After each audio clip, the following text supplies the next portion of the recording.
29শে March বৃহস্পতিবার office করে বাড়িতে এসে রেস্ট নেওয়া আর হলো না। শুরু হয়ে গেল প্যাকিং পিটারবরো যাওয়ার উদ্দেশ্যে।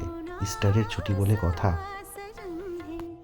শুক্রবার 30শে মার্চ যথাসময়ে পৌঁছে গেলাম ডার্লিংটন স্টেশনে।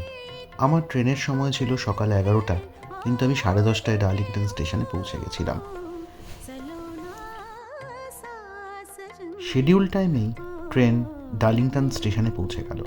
চড়ে পড়লাম। পিটারবরো স্টেশনে আমাকে রিসিভ করলো আমার ছোটোবেলাকার বন্ধু রনু। দেখা করলাম বিবেকদার সাথেও।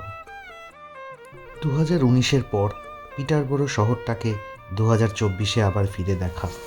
মনে তো বেড়াতে যাবার একটা আনন্দ ছিলই, তার উপর আরও বড় আকর্ষণ ছিল টিনির হাতের বাঙালি ডিশ।